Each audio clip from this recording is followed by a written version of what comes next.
सुख वो शब्द जिसके लिए पूरी दुनिया दुखी है। हर इंसान के लिए सुख के मायने अपने अपने हैं, अलग अलग हैं। हर इंसान के लिए सुख की परिभाषा अपनी अपनी है। हर इंसान सुख को अपने परसेप्शन के तराजू में तोल चुका है। किसी के लिए आजाद उड़ते हुए परिंदों की परवाज देखना सुख है और किसी के लिए एक नन्ही सी चिड़िया को पिंजरे में कैद करके अपने हाथ से खाना खिलाना सुख है। किसी का सुख रसास्वादन और 56 भोग में है और किसी का सुख एक अनाथ बच्चे को खाना खिलाने में है। कोई अपने पिता की गोद को और छत्र छाया को सुख मान के बैठा है और कोई इंसान हजारों लोगों का सहारा और आश्रय बनना चाहता है। हर इंसान सुख को अपने तरीके से देखता है, अपने तरीके से जज करता है। पर वास्तविक सुख है क्या?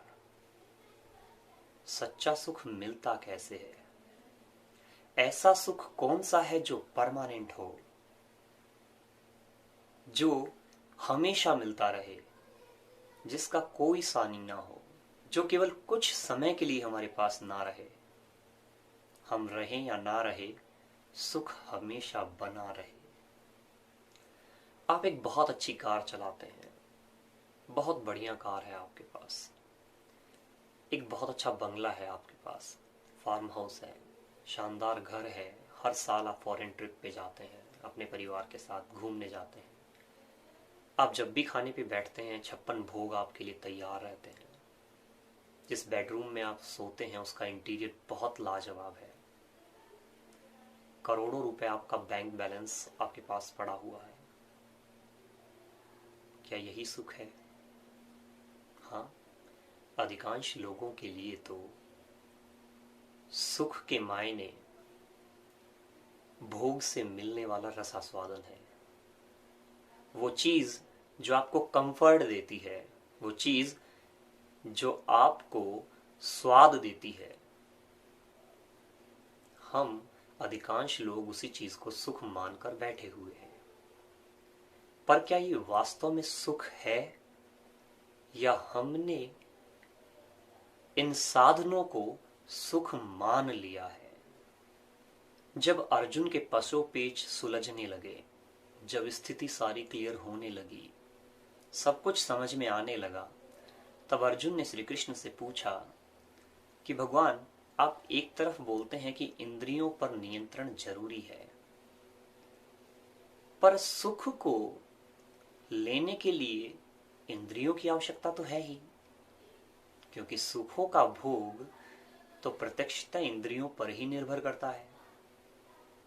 जो भी चीज मैं भोगूंगा वो इंद्रियों पर ही तो प्रत्यक्ष रूप से निर्भर है।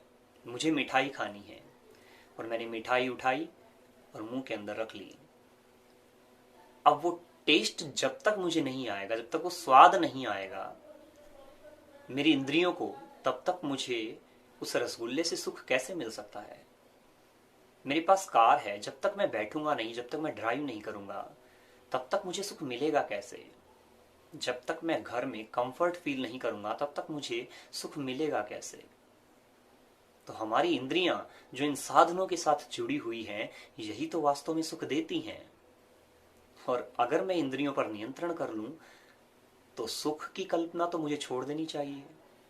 फिर ये मान लेना चाहिए कि इंद्रियों के नियंत्रण के बाद सुख जैसी चीज तो मिलेगी ही नहीं। तब श्री कृष्ण अर्जुन को समझाते हुए कहते हैं कि हे वत्स, ये जो साधनों का सुख तुझे मिलता है, ये जो साधनों का सुख हम भोगते हैं, ये सुख कब तक हमारे साथ रहता है? जब तक वो साधन हमारे पास होता है, हमें उस सुख का आभास होता रहता है। लेकिन उस साधन के चले जाने के बाद हमारा सुख भी उस साधन के साथ चला जाता है। आप बहुत अच्छे बंगले में रहते हैं, गाड़ी में घूमते हैं, लेकिन सपोज कीजिए वो गाड़ी अगर आपके पास ना रहे तो गाड़ी से मिलने वाला सुख क्या आपके पास रह सकता है? नहीं। आप मिठाई खाते हैं, उस समय वो आपको सुख मिलता है, लेकिन डॉक्टर आपको डायबिटीज होने के बाद मना कर दे कि आज के बाद आपको मीठा नहीं खाना, तो क्या मिठाई से मिलने वाला सुख आपके पास रह सकता है? नहीं। तो इसका मतलब साधनों से मिलने वाला सुख हमारे पास केवल तब तक रहता है जब तक वो साधन रहते हैं। साधन खत्म, सुख खत्म। सपोज कीजिए, मान लीजिए आपकी फेवरेट डिश है, मिठाई है गुलाब जामुन।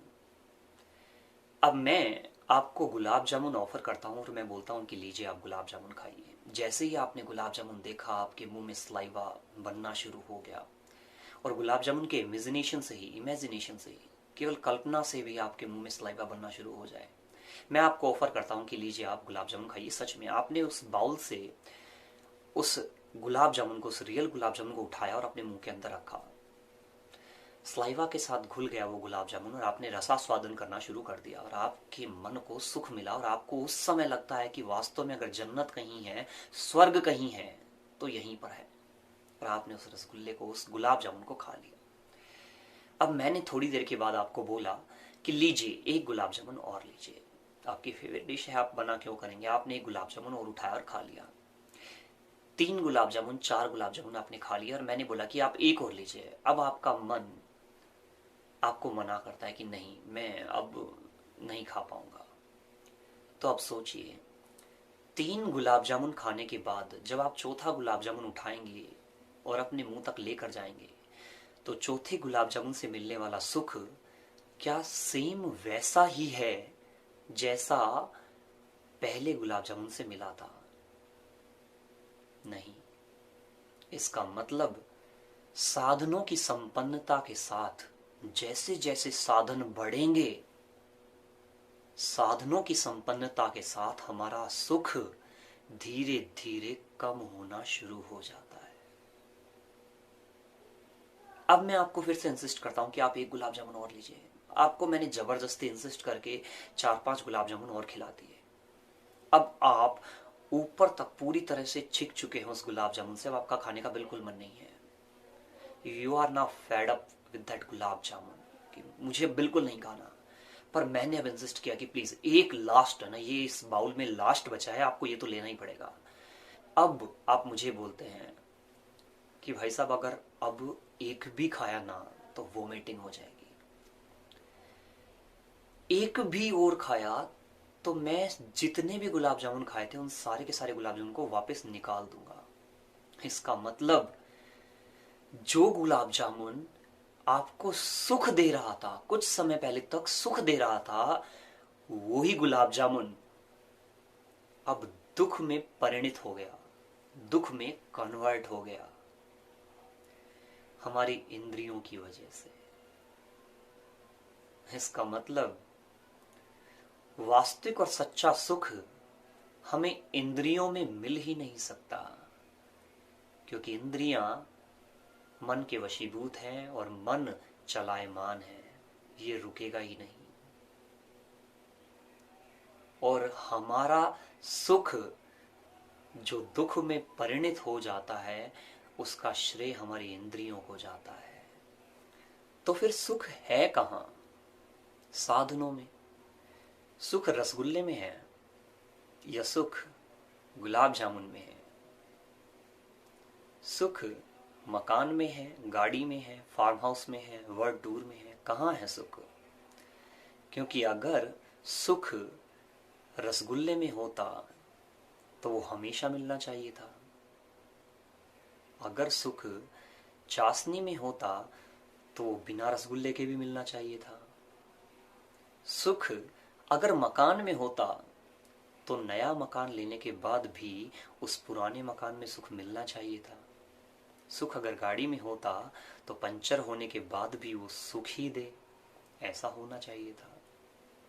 सुख अगर गद्दे में होता तो नींद ना आए उसके बाद भी मिलना चाहिए था। सुख अगर 56 भोग में होता तो पेट भरा होने के बाद भी सुख मिलना चाहिए था। पर हम सुख की भ्रमणाओं में उलझकर, इल्यूजन में उलझकर दुखों को सुख मान लेते हैं, और सुख की चाहत में दुखों को हासिल करने की दौड़ में लग जाते हैं, क्योंकि हमें नहीं पता होता जिन चीजों के लिए, जिन वस्तु विशेष के लिए हम भाग रहे हैं इस दुनिया में, वो ही चीजें वास्तव में दुख का कारण है।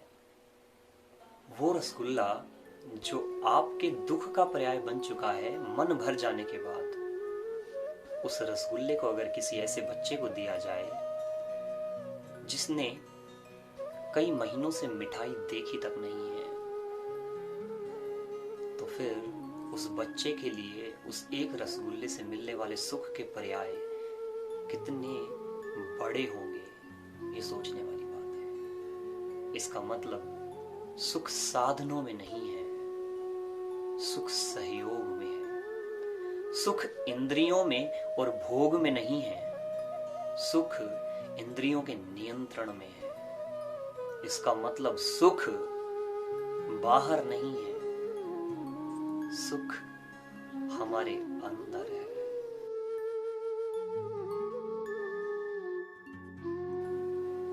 तो फिर इंद्रियों पर नियंत्रण करने का आशय क्या है? इंद्रियों पर नियंत्रण हासिल करने का आशय केवल इतना सा है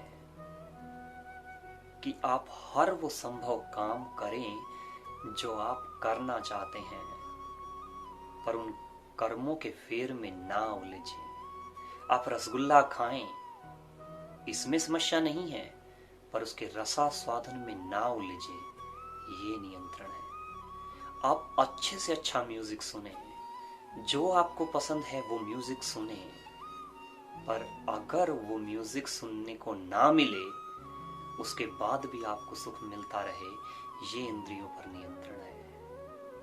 आप अपने विजन के लिए, अपने टारगेट के लिए, एम के लिए दिन रात एक करें, मेहनत करें, पर उसके परिणाम आपको परेशान ना करें, ये अपनी बुद्धि पर नियंत्रण है। इंद्रियां आपको नियंत्रण करें, ये सर्वथा गलत है। इंद्रियां हमारी गुलाम हो, हम इंद्रियों के गुलाम ना हो, यही सर्वथा सही है, यही वास्तविक सुख है।